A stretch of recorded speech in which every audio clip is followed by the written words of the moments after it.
And welcome into the Hard Count. It is Tuesday, April 8th, 2025. Last one on the face of the planet. We got spring games happening. Spring games this weekend. Spring games this past weekend. Clemson got after early. Some intel for you there.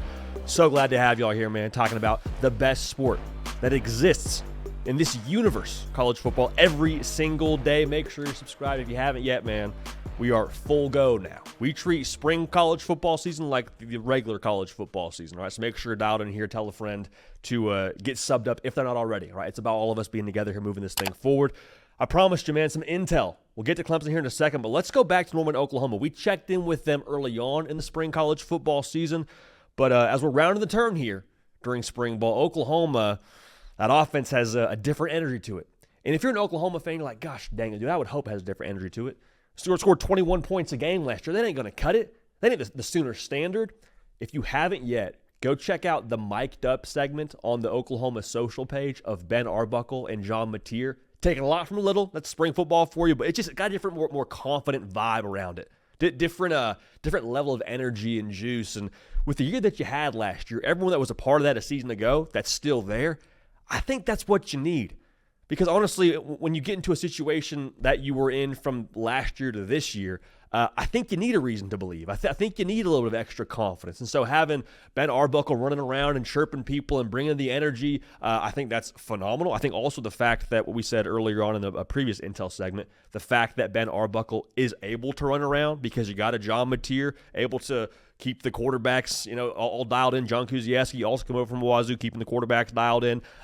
Really, really good energy, which kind of a spring cliche, if you will, but I think it holds true here. John Mateer, last time we checked in with him, the report was he's awesome. Sounds like he's still been phenomenal to this point. Interesting to note, though, you're not hearing a lot about the turnovers during those competitive periods for Oklahoma. No, I don't know if that's a thing where it's just not getting out or if it's not happening, but if you're Oklahoma, man, you gave the ball right around 2 times a game last year. To hear that that's just improved to start right now in spring, that should get Oklahoma fans excited. Also, the offensive line was atrocious last year. Been solid, been healthy. 2 very, very crucial points at this point during the college football calendar year. 2 young bucks that are impressing, 2 freshmen, Ryan Foje and Michael Fasusi. Both high-profile recruits.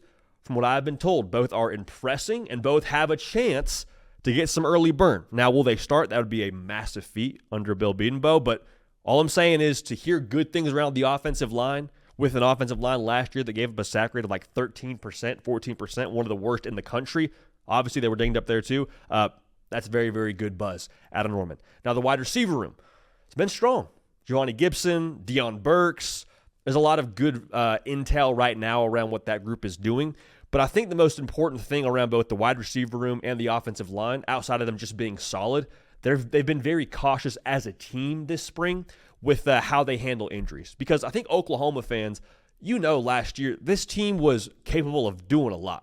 Now, a lot of what you were capable of hinged on having some of those pieces come together and Jackson Arnold hitting the way that you thought he would, but you never really got a chance to actually see it play itself out because of how dinged up you were throughout the entirety of the year. So what I've been told is they're taking spring a little bit more, I don't know if slowly is the right word, but cautiously with how they're handling the injuries really across the entire team to this point in spring football. Now, defensively, sounds like that's the strongest group of the team, which when you talk about John Mateer, you talk about Ben Arbuckle and what that side of the football is doing on offense, and then to turn around and say, no, defense is the strength of the team, we're going to be in good shape.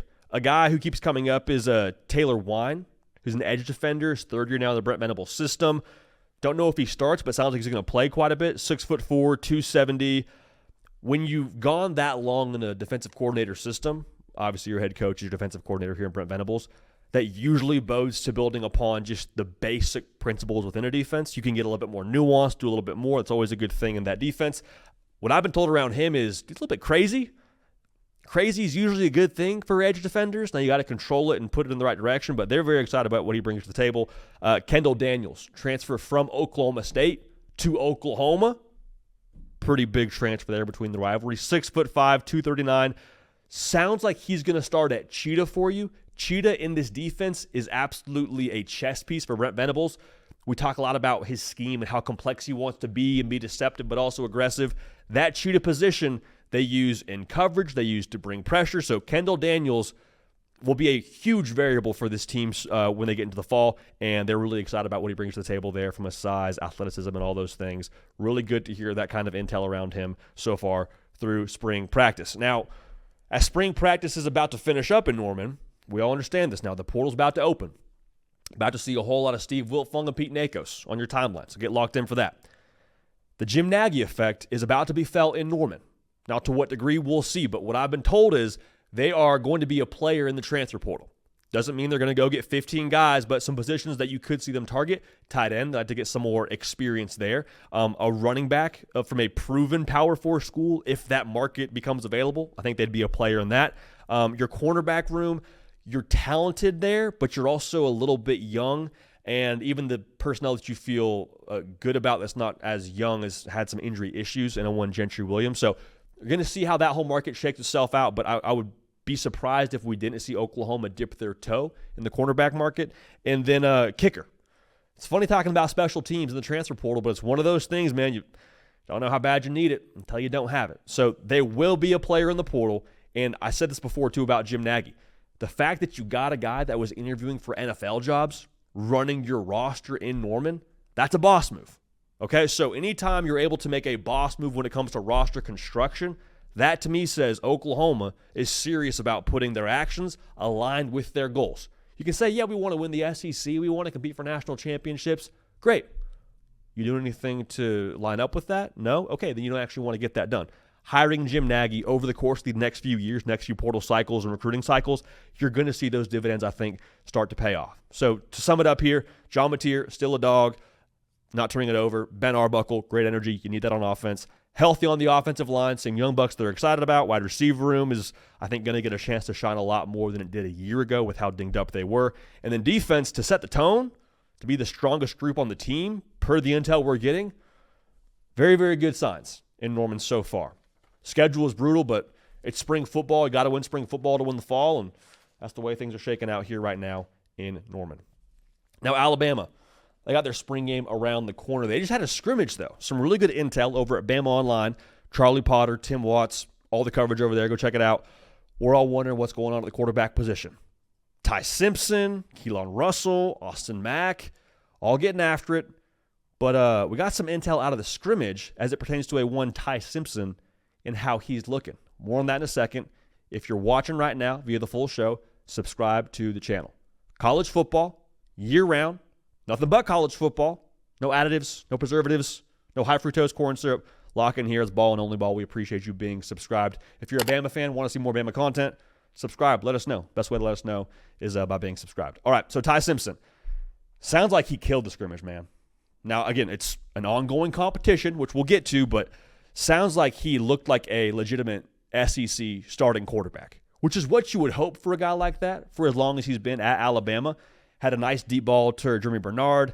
Isaiah Horton had a couple of big plays from him. This is really the time where I think we're all expecting Ty Simpson to take this job. Now, I say we're all expecting. It's still a battle, like I mentioned, and we've actually made our pick for Austin Mack before this whole thing started. But if you were a Bama fan and you were skeptical of Austin Mack, or a college football fan in general, not Austin Mack, I apologize. If you were skeptical of Ty Simpson, it was largely based on the idea that Ty Simpson didn't take the job from Jalen Milroe last year when Jalen Milroe struggled. So you're cautiously optimistic about what he can be, but you're saying, hey, why didn't he win the job last year when we're turning the ball over against Oklahoma? Well, he's answering that call to action right now during spring practice. Last year was last year, but seeing Ty Simpson do this throughout spring scrimmages and to kind of step up and take the reins here checks a lot of boxes. All right, now Keelan Russell is the all-everything freshman for them. Really excited about him. Sounds like he struggled a little bit early, but had some wow plays down the stretch. Those wow plays came against some of the reserves in the defense for what it's worth. Now, this is exactly what I want to hear around Keelan Russell. Nobody's expecting Keelan Russell to trot out there and lead the ones on several touchdown drives and just be the far and away winner of this quarterback battle at this scrimmage. Nobody's expecting that right now. He's been on campus for 15 minutes. What I want to see from Keelan Russell is these consistent wow reports out of spring practices and spring scrimmages, and then I want to see how consistent he can be. because I don't think anybody's questioning what his ceiling is. I think if you were to say who can have the best professional career, you might say Keelan Russell is going to be the guy out of these three. But the question is, how quickly can the light bulb come on for the guy? It's not a problem that he's, a true freshman right now. If the light's not a blinking bright bulb, flash bulb right now, it's okay. But I think as he progresses, that's something to watch because of his ceiling and because of what he can be. So some wow plays. Really curious to see what we get from him out of the A-Day when that's coming up here. Austin Mack, hey, it's still progressing, but hand up a little bit here until we get some clarity. Struggled the most of the three quarterbacks in this scrimmage. We already told you we picked him to win the job before we even had spring practice start. A lot of that was based on curiosity of what Ty Simpson would be. Still a long way to go, but Austin Mack sounds like he forced a few things downfield, which never a great report here on a quarterback as we get into spring practice, but it is what it is. I think a lot of people are going to get this intel around how Ty Simpson looked the best and how Austin Mack struggled, and then you think Keelan Russell's probably got some time to marinate in the system. You say, oh, well, it's done. Must be a done deal. Ryan Grubb's probably got his quarterback. They're just going to probably keep these guys, warm and make sure none of them hit the portal, right? That's why they won't announce a starting quarterback. But we all know it's Ty Simpson's job, right? I don't think that's the case here, y'all. I really don't. The reason being, Ryan Grubb has been there for what? Few months, maybe? Like, Ryan Grubb is still trying to get inventory of his room. It'd be different if all these guys were here last year and they got a full season under their belt and Ryan Grubb was here last year. They're all still figuring each other out. So while this is the intel out of one spring scrimmage, I think it could change pretty quickly, is all I'm going to say. Now, I do think someone probably has to go and try and actually take this job from a Ty Simpson. I think it's probably his to lose right now.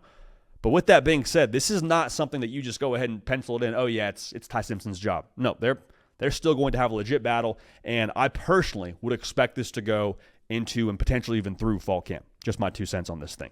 Now, the receiver room is a big reason why you get excited about whoever your quarterback's going to be. We continue to hear these dudes are ballers, right? Lazier Brooks, freshman, continues to make waves. We have a rule on this show. If you hear someone's name multiple times during spring practice, usually means they're balling. We pay attention to frequency, and Lazier Brooks continues to have some frequency around what he's done. Had some good burn during the scrimmage. One person said they wouldn't be surprised if he ended up starting for Bama. We'll see if that happens, but to even be in that discussion, you got a guy in Lazier Brooks who could make some good things happen for Bama here in that slot position as a true freshman. Isaiah Horton, we mentioned him, had some big plays. Jeremy Bernard had some big plays. My thought around the Bama receiver room here, for those of y'all that have tuned into the show, you already know this, but I'll say it again. I really think they have what they need now, finally.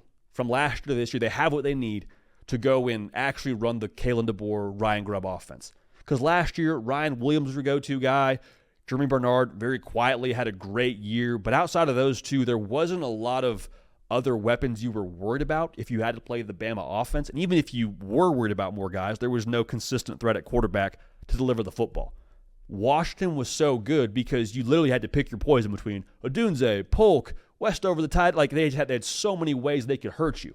Now, I'm not saying it's the same level of talent that Washington team had that Alabama's working with, but I think the point stands. If you have the overall quantity across the board with weapons, that's how this offense becomes really dangerous. And I have to believe between those three quarterbacks, they're going to pick the right one to deliver the football downfield consistently enough. They're going to have enough to light it up here in the fall. I really believe that. Now, the defensive backs are also getting a lot of praise thus far through spring. They feel like what I was told was they feel like it's kind of similar to those Nick Saban kind of secondaries. High praise, but I mean, they're calling it like they see it. Dijon Lee, true freshman, big body, big wingspan. Sounds like he's going to get some burn. He had a good scrimmage. He stepped in with Damani Jackson out with an injury. Zabian Brown, a young buck now with another year in the system. A lot of talent, man. A lot of talent. Dre Kirkpatrick Jr. made some plays. They got a lot of, similar to the receiver room, you got a lot of names you're mentioning when you talk about the Alabama secondary, which transparently here, as we talk about the future of modern college football, that's probably what you need to have to go and make a playoff run. We said it on a previous show. You talk about those teams that made the semifinals, Ohio State, Notre Dame, Texas, Penn State. 3 of those 4 you comfortably call the top secondaries in college football. Penn State had one of the best defenses in college football. I think Bama has it. and it's all a matter of putting it together now. Defensive line, not a ton of guys to single out right now from the scrimmage, but overall the sentiment is they feel like they have more depth than they've had here under Kalen DeBoer compared to last year. That's my thing with Kalen DeBoer, man. I don't know that you can really get a good gauge for his Alabama, if you will, based on what last season was. Last season was last season, a lot of talent, but there were so many things about last year that just were unideal circumstances to where you add all those up together, and it's not really a massive surprise Alabama, I say underachieved in air quotes relative to what they expect there, man. Like, the portal bodies them post Nick Saban. You got that. You also did not have your offensive coordinator you had planned to have if you're Kalen DeBoer and Ryan Grubb. He goes to the Seahawks. Now you got him this year. You didn't have a quarterback to run your system. Also, this is maybe the most important part. There's a different level, I believe, or have to, if I'm reading between the lines here, what Kalen DeBoer said, different level of credibility he has with this team, different level of trust this team probably has in him compared to a year ago. And he said that after the first scrimmage, he talked about how when he first got there, they're still trying to figure out how each other works. And they go through last year, kind of go through the fires and the flames of adversity, to be dramatic here. And now there's no second guessing what Kalen DeBoer is about. There's no second guessing anybody who's still on this roster in Tuscaloosa what they're about. Why? Because if you weren't about the right things, you would have left or hit the portal, or you would have had some other way as to not be on this roster right now. Everyone who's still in Tuscaloosa has recommitted to Kalen DeBoer and his way of doing things. And so the scrimmage is the scrimmage. The quarterback battle is going to work itself out. But overall, I just feel like Bama is so much more settled from a cohesion perspective than where they were this time last year, trying to figure out what the post-Nick Saban Alabama Crimson Tide are going to look like. I think that pressure is probably still existent because it's still Alabama, but I think it's a little bit dialed back because you're not quite so fight or flight as maybe you were a season ago. So that's Alabama for you, but a lot of good intel over at Bama Online. Make sure you're dialed in there to get all the latest from those guys. Now, here's a new segment we're doing, man. Spring game intel. Yep, I know we used to be a proper society, man. We used to broadcast spring college football games. Seems like those days are slowly withering away, at least for now. Clemson had their spring game this past weekend in Death Valley, and it wasn't broadcasted. So we got to hit up our guy over at TigerNet, Grayson, man, does a phenomenal job over there. I asked him, hey, what happened in the spring game? Because all we're seeing is social media clips. But he gave us a lot of good intel, so we'll unpack that together right now. This spring game for Clemson was different than previous spring games in the sense that they didn't do the standard, hey, we're going to split the roster down the middle, and we'll do a draft or whatever, and we'll just have a competitive 11-on-11, split the teams up into two sidelines, and we'll go from there. They had like a legitimate good-on-good session. From what I was told, they played the first quarter, then had a running clock after that, so you got more quality work in, if you will, ones versus the ones, twos versus the twos, as opposed to, hey, we drafted this guy who's actually our third receiver, but he's going to start on our offense because that's where we drafted him, versus the number one corner, if you can catch my drift there. The quarterbacks, Cade Klubnik's not really a story right now, which is a refreshing thing if you're a Clemson Tiger fan. They're kind of looking to the future when you assess what the spring game was. Chris Vizina sounds like he's taken some strides since last year, a guy who's been on campus for a while. Sounds like he was in the, if you were to give him a letter grade on his day, was in the B range, okay? More decisive, more sure of himself. I'll say this. We got a chance to go to Clemson for their game against Florida State a couple of years ago.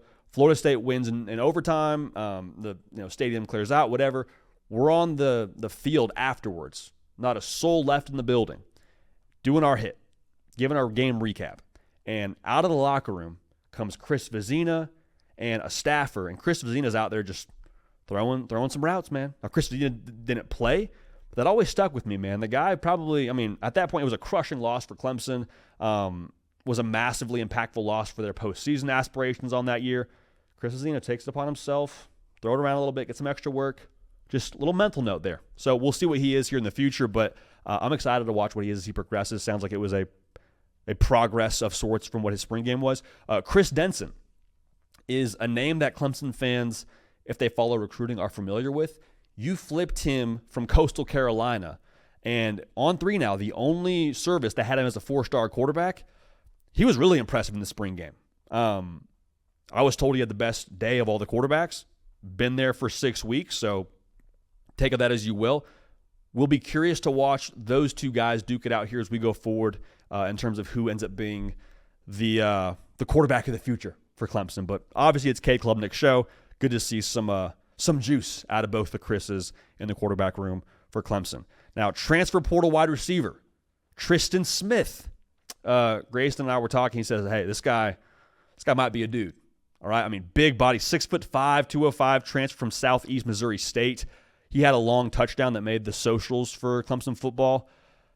The interesting thing about this is a guy who I mentioned from the portal, which is not really the way that Clemson has operated historically under Dabo Swinney.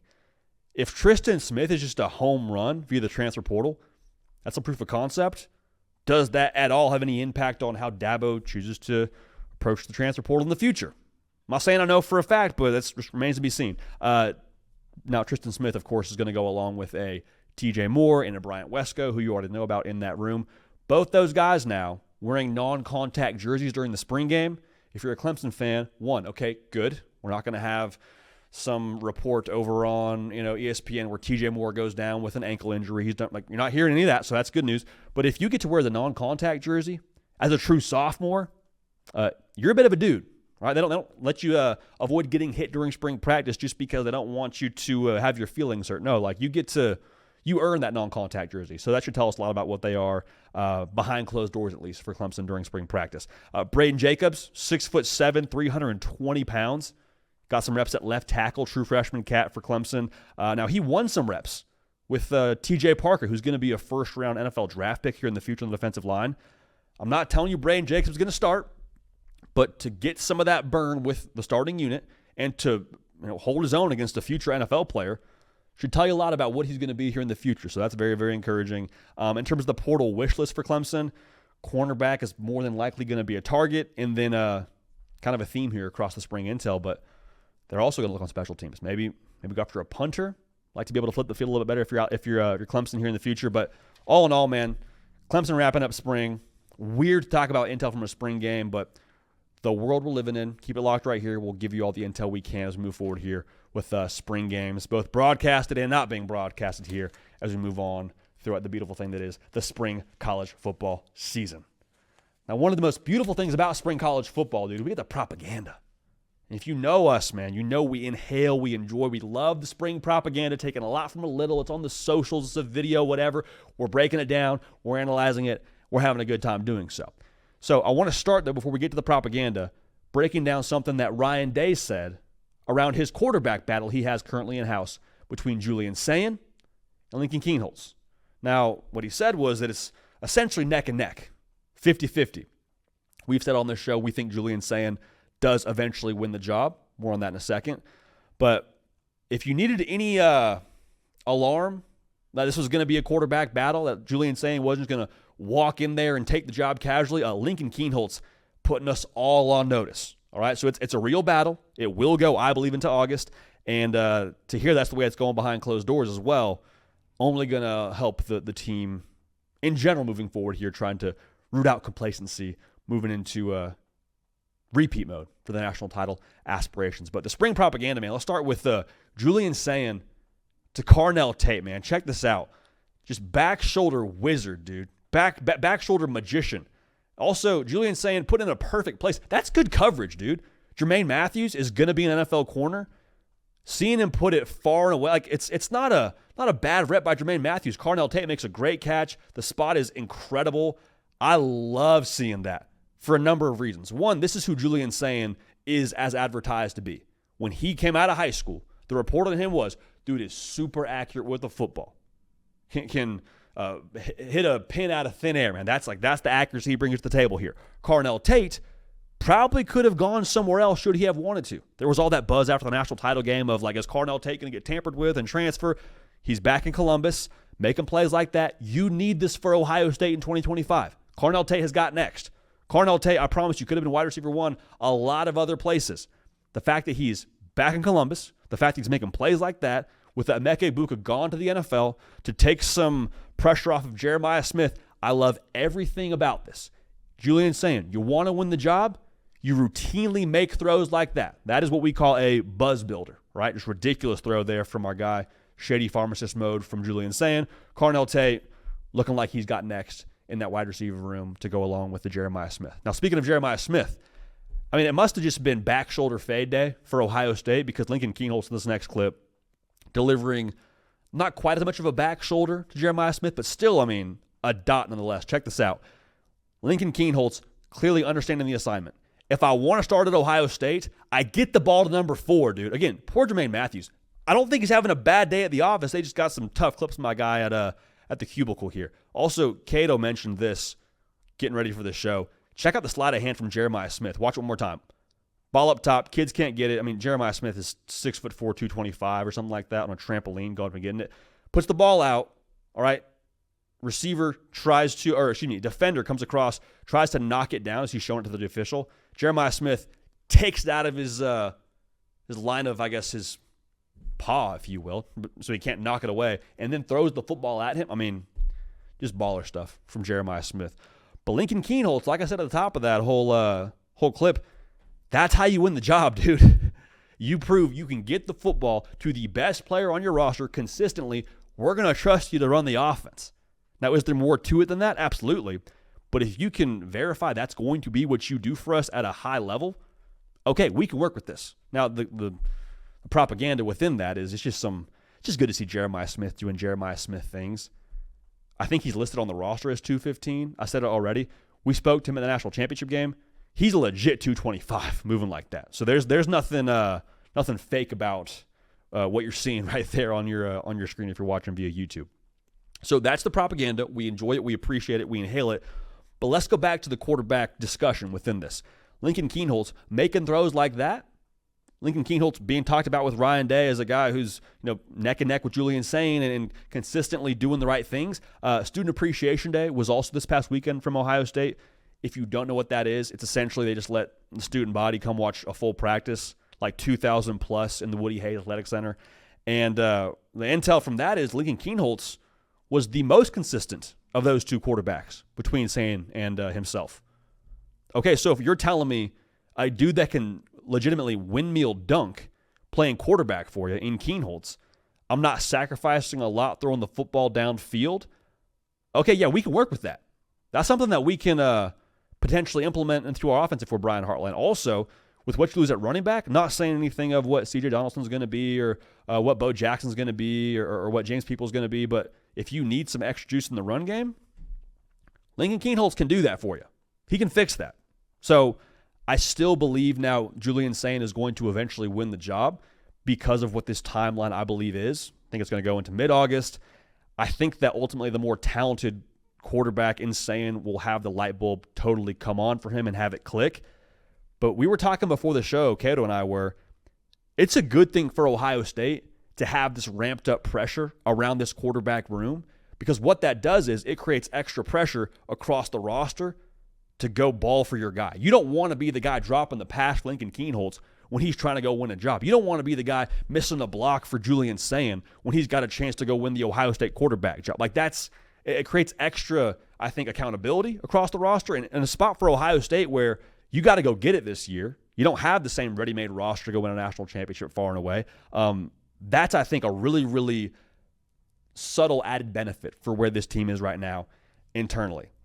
I mentioned the roster. Whoever the quarterback is that wins the job, it will be a go-get-it kind of situation. I really believe that. I don't think it's going to be a thing where Julian Sain just has to not lose the job or what have you. Like, whoever wins this job will, I think, have done so because they've made more throws behind closed doors, made more plays in the big moments during scrimmages and things of that nature, and prove they're the guy.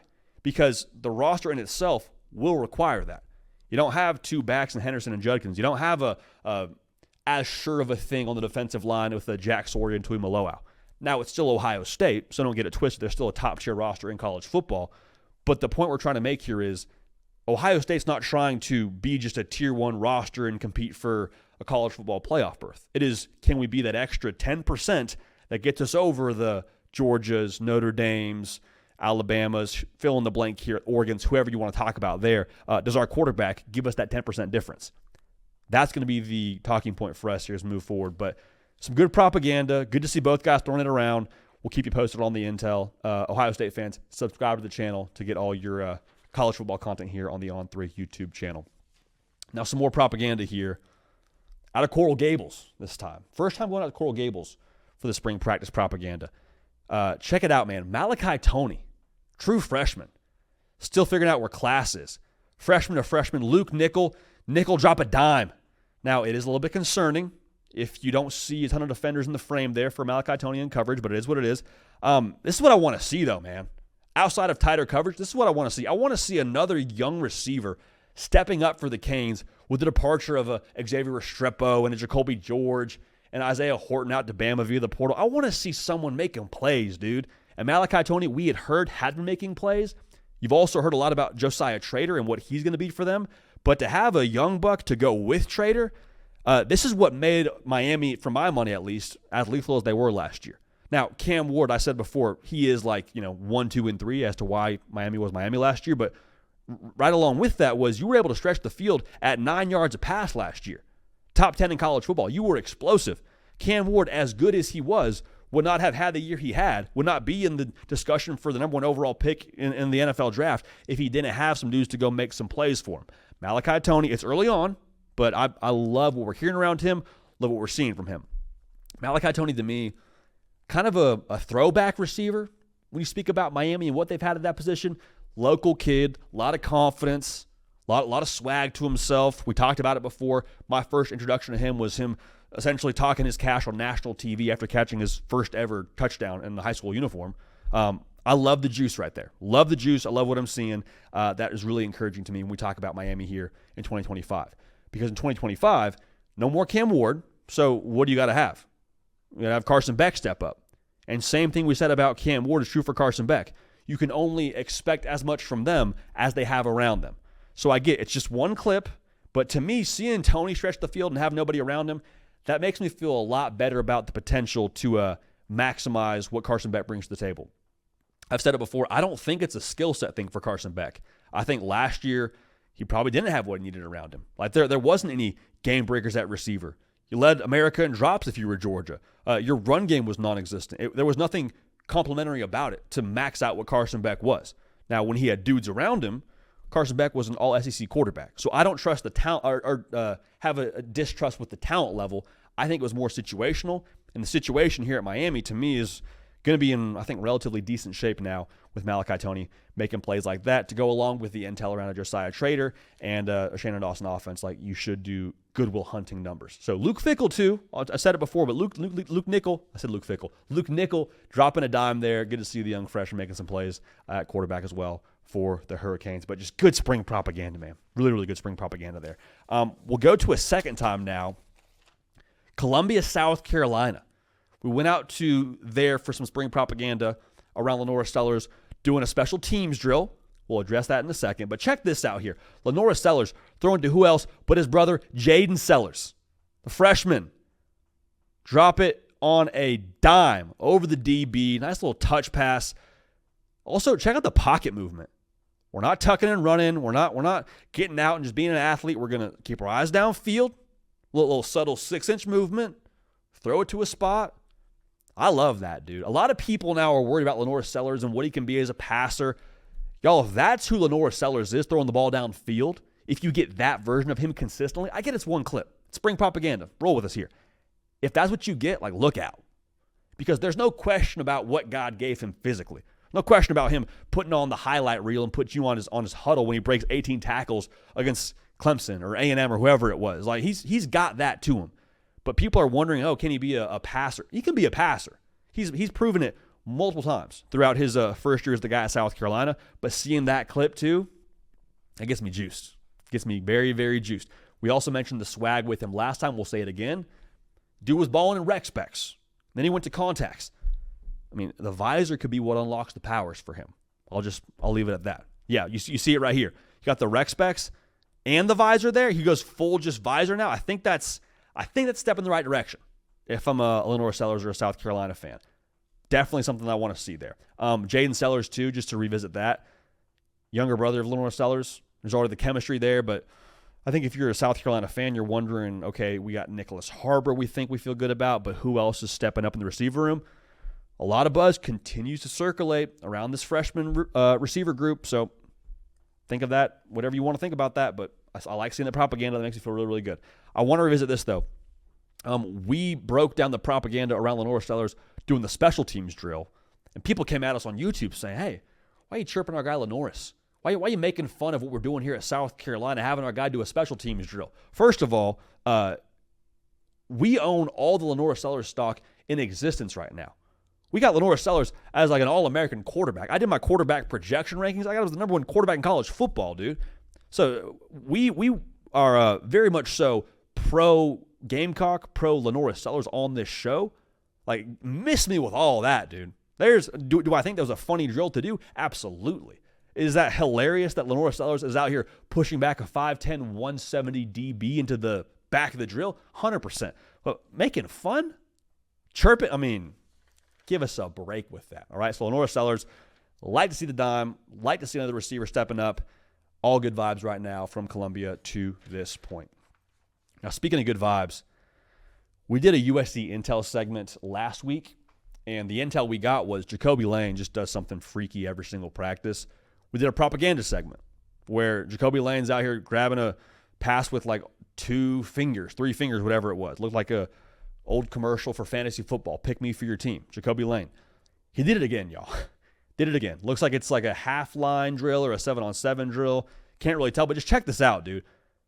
One hand. Stick 'em. Check the gloves. Also, notably, got his teammate's face mask in the other hand, but neither here nor there. All is fair love war and 7-on-7 spring practice. But look at the grab, dude. Just so ridiculous. Also, you'll note here, watching on YouTube, that pass coming from Jaden Maiava. We told you Jaden Maiava and him. Some good chemistry. Jacoby Lane caught 12 touchdowns a year ago. Jaden Maiava throwing him 7 of those. What does it mean? I don't know, but that would have been 13 right there. What were you in last season? This is, I think, a little bit of a thing where you talk about USC in the context of when have they been at their best historically.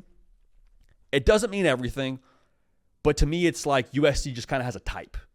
You know what I mean? Like USC has a type, and the type for USC is good quarterback play and go to elite wide receiver.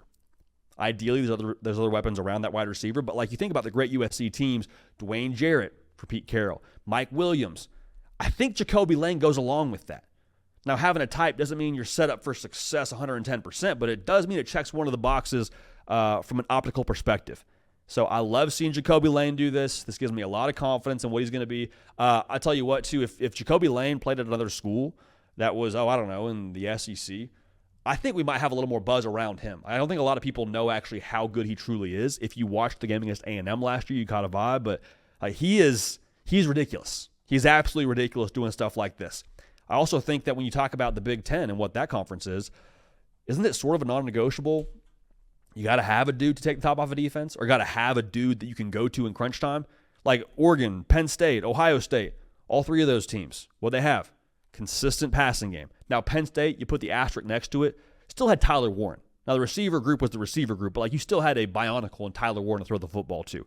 I think that you talk about USC and Jacoby Lane, he might be that for them. He might be the equalizer. He might be the game changer for them. And seeing him do stuff like this during spring practice, drink all the Kool-Aid, take all the hype, all that. I mean, this dude's going to be a dog here in 2025. Go ahead and mark it down. Jacoby Lane, big year once again inbound for him out there in Los Angeles. So USC, not just having a big year on the spring propaganda side of things, though they absolutely are. USC is crushing it right now on the recruiting trail. A lot of that you give credit to the personnel department, give a lot of credit to Chad Bowden and how they put that whole thing together. And I think a lot of people are watching the rankings for USC. And if you're a USC fan, I don't blame you. I think you should do that. You're seeing USC, in the top 3, seeing them be close to number 1. Are they number 1? Are they not? Recruiting in spring and summer is a little bit interesting. It's awesome because you get early commitments, but then you're also saying, well, JD, are these commitments going to stick? Like, how excited should I be about our class ranking? And then you get caught up in this idea, we're all competitive people. Can we be number 1? What is it going to take to be number 1? Y'all, I'm here to tell you, USC isn't worried about being number 1. Have it on very, very good authority. That is not the goal here for USC. And I want to be very careful how I say this. Rankings are important. Rankings are helpful for us as college football fans, but rankings ultimately aren't what wins you college football games. I think at a macro level, it's great to keep track of it, but look at these last couple national championship games. Ohio State, 0 number 1 ranked classes on their roster. Notre Dame, same deal. Michigan, same deal. Washington, same deal. It's not everything. It gets you in the ballpark, but what ultimately I think makes the difference for USC and for anyone in general is having that, it's cliche, so I want to be careful again how I say this. A lot of it, I think, is culture. It's everything that goes along with talent. Like Ohio State, to make it a good comp with them in Michigan the last couple of years, Ohio State's had higher-ranked recruiting classes. Ohio State's been the more talented team they've been on the field here. I mean, at least last year, you could make a case they've had the talent edge each of the times they've lost them in the last couple of years. So why aren't they getting it done? Everything that has to do with talent, culture, intangibles, buy-in, all those things. And so what Chad Bowden is doing here and where they're at right now on the recruiting trail, they're great being in the top 3 and touching that number 1 ranked spot throughout the course of the year. But for them, they're taking early commitments and going after early commitments to try to already get ahead on building the culture for what those kids are going to be when they get to USC. Hear me clearly. The approach for Chad Bowden and this team is to take these commitments and then already start to, in a sense, treat them like they're a part of the team. And so when you have that standard and that culture and that understanding of all those things, what that does is it gets you up to speed quicker. Like, go look at the Notre Dame teams that had been put together by Chad Bowden over the last couple of seasons. How many young bucks made an impact for Notre Dame? I don't think it's a coincidence they were ready to play. Yeah, part of it is talent. Part of it is physical maturity. A massive part of it is understanding what Notre Dame was about. And if you're a USC fan, you hate hearing Notre Dame in this segment, but I think the same thing is true for USC in future classes. They're going to get freshmen on campus that already understand or are dialed into what they're about. And so while it's kind of a subplot of things to what the talent is, all I want to make sure we say is don't be so caught up in the class ranking that you neglect the actual plot that's happening behind closed doors from the people putting that class together. Like a class that Chad Bowden puts together might be a number 1 ranked class for him. They might get the guys they want to get from the neck up and the talent level. I may not be number 1 every single service, but we're not ranking that, I don't believe, here at Home 3. I don't think it's about ranking, what you have from an intangibles perspective and all that and the other. Sure, it's part of it, but it's not quite as dialed into all of that as much as, USC's recruiting for need, position, all those things. So the point I'm trying to make here is don't be so narrow in your focus if you're a USC fan saying number 1 ranked class or bust, number 1 ranked class or it's a failure of a season.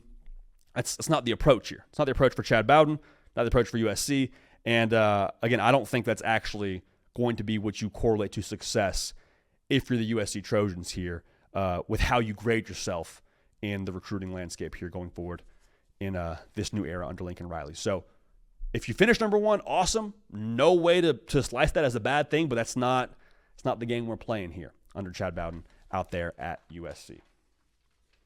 I can't wait for that, man. A lot of good stuff out of USC so far. We'll definitely keep a pulse on that as to what's going on during spring ball and beyond there. But if you're keeping a pulse on spring ball out there in Austin, Texas, Arch Manning is the story, has been the story since he stepped foot out there, quite frankly, as a true freshman. But Steve Sarkisian sat down with Colt McCoy. Great interview. Went for about, 35-plus minutes. A lot of good stuff. But they spent a little bit of time talking about Arch Manning and him being ready to play in 2025. And I think the way that Steve Sarkisian talked about Arch Manning is really, really interesting. Because right now in modern college football, with how visible, quite frankly, college football head coaches are and quarterbacks are, you see a lot of coaches, before a quarterback gets to play, almost shield them a little bit, almost protect them with the media and try and temper expectations. Steve Sarkisian did none of that with Colt McCoy. In fact, he listed out reasons as to why he is ready to play. He says, he got to play in a bunch of games last year, one of them being an SEC game against Mississippi State. That counted a lot for us in the context of us trying to go win the SEC. He's played now, not a half-baked product. Something we said before. The hype around Arch is nuts, but this is Steve Sarkisian verifying to all of us, once again, no, hype is crazy. Expectations, though, you can have those. Why? Because he's waited his turn. He's played college football. He's ready to take over the reins here, and that's the reason why, because he's played a lot of ball. Other part of this, the legitimate athleticism for Arch Manning is kind of an X factor of sorts, and it might just be because the last name is Manning. We're just assuming he's not going to – I think when he got to Texas, we all just assumed he was in the same vein of a Peyton or an Eli, or just, hey, drop back pass or deliver the football, good for him. What he can do with his legs is another weapon in the bag for Steve Sarkisian. Steve Sarkisian as an offensive play caller, the more you give him to work with, the worse it is for your defense. When was the last time that Sark had a guy like Arch playing quarterback? Like Cato called back to Jake Locker. That might be the guy, legitimately. And I think even Arch, with what he has athletically, I don't know the exact measurables between him and Jake Locker. I'd probably lean Arch Manning. He's watching the two run the football, seeing what he has when it comes to the Jets. So that's massive. But the reason why it's massive, and Sark hit on this too, the way that's going to open up the deep passing game for Texas. Like Texas, every year they've had Sark as their head coach. Every year Sark's been a head coach in college football. He's had a 1,000-yard rusher. So you have a 1,000-yard rusher, more or less, you would assume in the backfield. Don't know who it's going to be. And then you pair that with a quarterback who can get up and go for you. And then you also pair in the idea that as a play caller, you're probably going to be able to open up some shots downfield. And then Sark speaks to what Arch is, a downfield thrower of the football. All those things fit together to where I'm like, okay, hey, I think he's kind of saying they have some more levels to this offense that he can call from a play caller's perspective. Not saying it's going to end up being another touchdown or two a game averaged by the Texas offense, but I do think he's telling us, hey, there's extra levels, extra gears I can add here because of what Arch Manning is with the football in his hands on the move and potentially as a runner. So all that factors in, and I think that's huge, especially because of what you don't have at receiver. And I want to be careful how I say this. Texas, I think, is in a really good spot at receiver. If you're a Texas fan, you don't have the same known commodities, whether it be from the portal or already in-house, that you had maybe coming into the last couple of seasons. 2 years ago, you have Xavier Worthy, you have Adonai Mitchell. Okay, great. Awesome.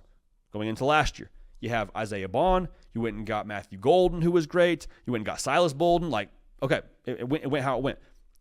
You don't really have as much portal activity from Texas.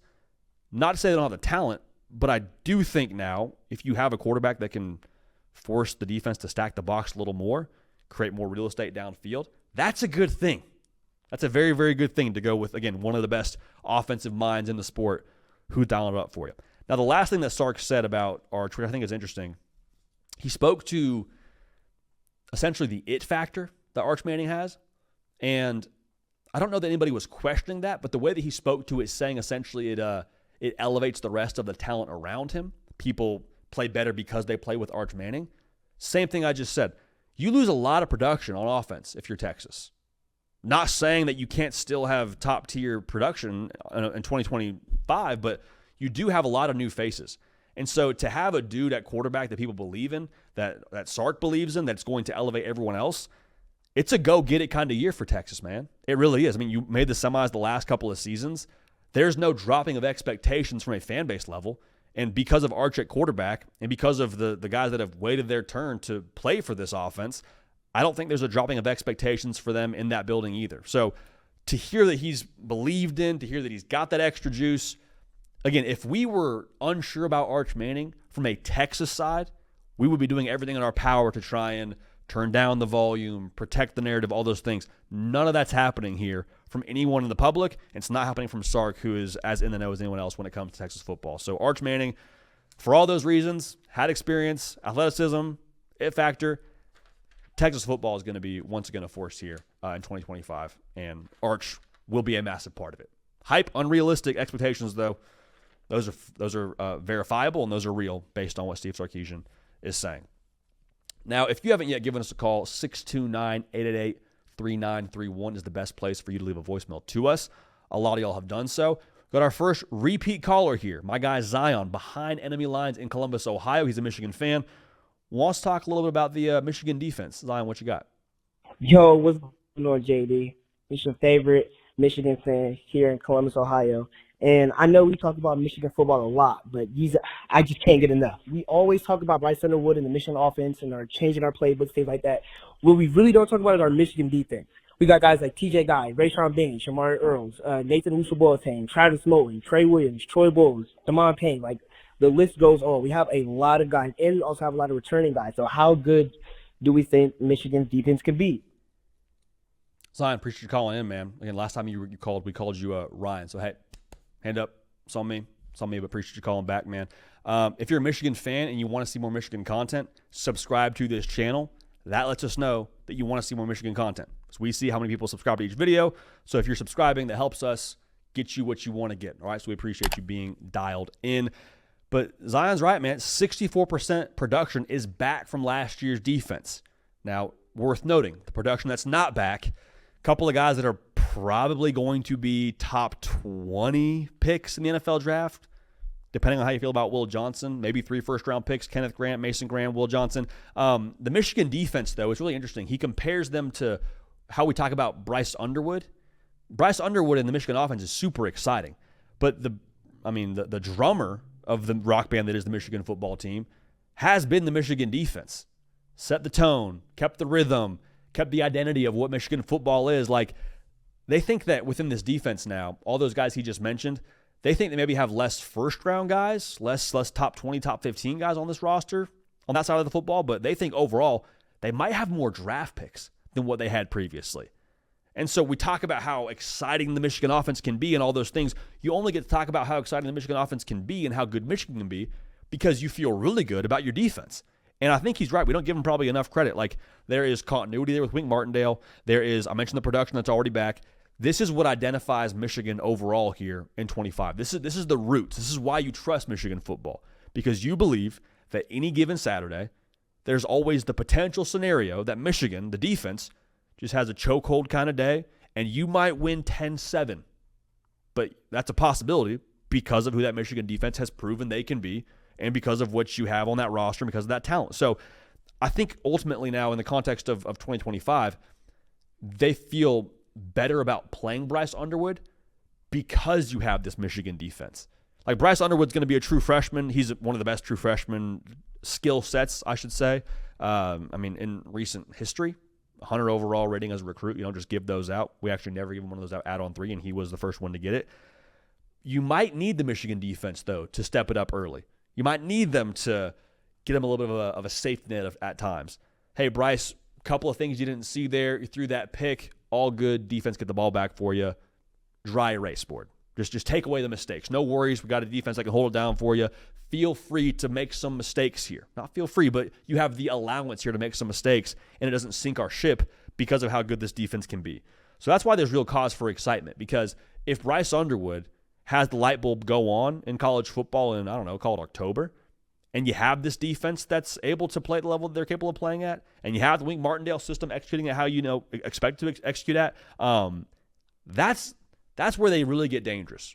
Because what we keep saying is the core Michigan principles of physicality, win the trenches, hopefully able to run the football if you can figure out the offensive line, and this new offense can translate how you want it to translate. The defense is going to hold up the end of the bargain.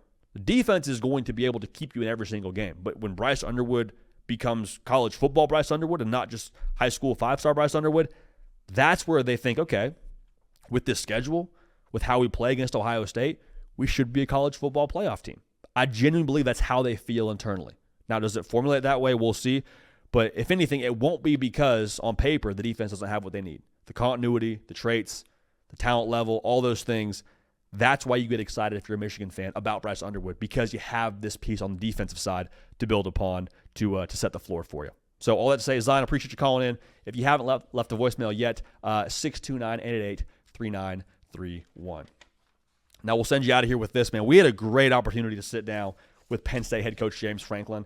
He was gracious enough to give us some time here. Went for right around, 10-ish minutes with Coach Franklin. A lot of good stuff. Talk spring ball. Talk the future of Penn State football and where they're at the receiver position. Drew Aller, all that. Jim Knowles, we mentioned him throughout this conversation, but a lot of great stuff from Coach there. We appreciate y'all being dialed in. Subscribe to the channel now. Back on the air on Thursday, but we'll have content for you on Wednesday. Throughout the entire week, it's college football all the time, so we appreciate you making this show what it is. For Cato on the ones and twos, for myself, J.D. Piquel, we love y'all. Here's Penn State head coach James Franklin. Coach, super excited to have you on. I know spring ball is off and running. I got to ask here, I know that the spring games are sort of in jeopardy, but I think a lot of people are clamoring for the reemergence of a one Keegan-Michael Key in State College. Is that going to happen? Can you give us any intel as to his whereabouts around the Penn State football program? First of all, I appreciate being on your show. I'm a fan of yours. I think you do a really good job. I think you're one of the guys that's out there talking about football and really does it in a thoughtful way and got a really good understanding of the game. So appreciate what you do and how you do it. But my guy Keegan Michael Key, I wish I could get him back. I doubt he is going to. I wish I could afford to hire him full time. So, wherever I'm at, he could be at the opposite spot. But he's been great. He's a Penn State grad. He got a master's degree here. That's how we got to know each other. He was the homecoming king one year, and we kind of hit it off. And I don't know, you saw the video, obviously, the spring game, but I don't know if you've ever saw the video of the team meeting where he made fun of me for like 20 minutes and had our players dying. If you haven't seen that, I'll say. Yeah, the NIL package on a one Kegel Michael Key, I'm sure is not a small one. Not a small one, but money stretch the imagination. But, Coach, I actually played with one of your former players, Hunter Norzad. I don't know how he ended up at Cornell for a few seasons, but I'm glad that he did. I'm glad he ended up obviously playing the level of football he is supposed to be playing. He told me, though, that one thing you do, regardless of any building, any situation, whenever you walk into training room, weight room, whatever, you always acknowledge and say hello to like every single one of your players, shake their hands. Where did that come from? When did that start for you? Because I think that's kind of a rare thing here in modern college football. Yeah, Hunter had a great career. He's now with the Chiefs. Big fan of his. I'm a relationship-based, person. I'm a relationship-based leader. I've been that way from the beginning as an assistant coach, as a recruiting coordinator, as a head coach. So it's just something I believe. I believe if the players know how much you care about them, then you got a chance to maximize their experience. And you could be challenging and hard on them as long as they know it's coming from a good place. Because what do you feel like your team, and maybe you specifically, learned from all the success last year, the playoff run, first year of the 12-team format? What do you feel like you took away from that? And maybe how will you adapt in the future here in 2025 and beyond? Yeah, so first of all, I just think going through that experience for our entire roster will be valuable moving forward. Even the guys that graduated early and came in and joined us were a part of that experience as well. So that won't be the first time we've done it now. So a lot of value in that. Long season, the longest season in Penn State's history in 16 games. So learned a ton. I think, we made some really good adjustments late in the season in terms of how we practice to keep our guys fresh and healthy. Our sports scientists who played for us here, Dr. Andrew Nelson does a phenomenal job with that. But then also, making sure that areas that we need to improve, that we're hyper-focused on those things all off season to take the next step. I think everybody watches the postseason in college football, and it's always a question of, okay, well, who's going to leave for the draft, or who's going to jump in the portal, and everyone keeping up with Penn State, it was like, dang, he's coming back. Oh, Singleton's coming back. Aller's coming back. What were those conversations like for you behind closed doors and bringing some of those guys back to State College that had options, could have gone pro? I'm sure a lot of guys have options to hit the portal every year on your roster. What was that like and what went into that? Well, it's very similar to how it's always been. So you sit down with these guys and their families at the end of the year and you talk about, okay, all the information that we have from the GM and the scouts is you're going to be projected to be drafted here.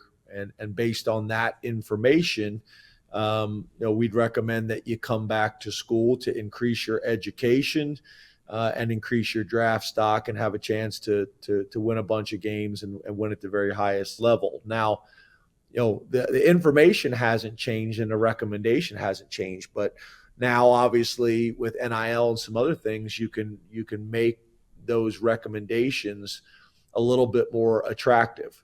So those things helped.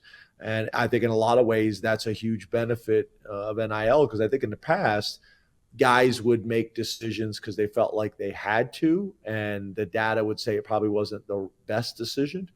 So for us to be able to get a ton of these guys back that had draft grades, to me, that's what it's all about. A lot of teams focus on going into the transfer portal.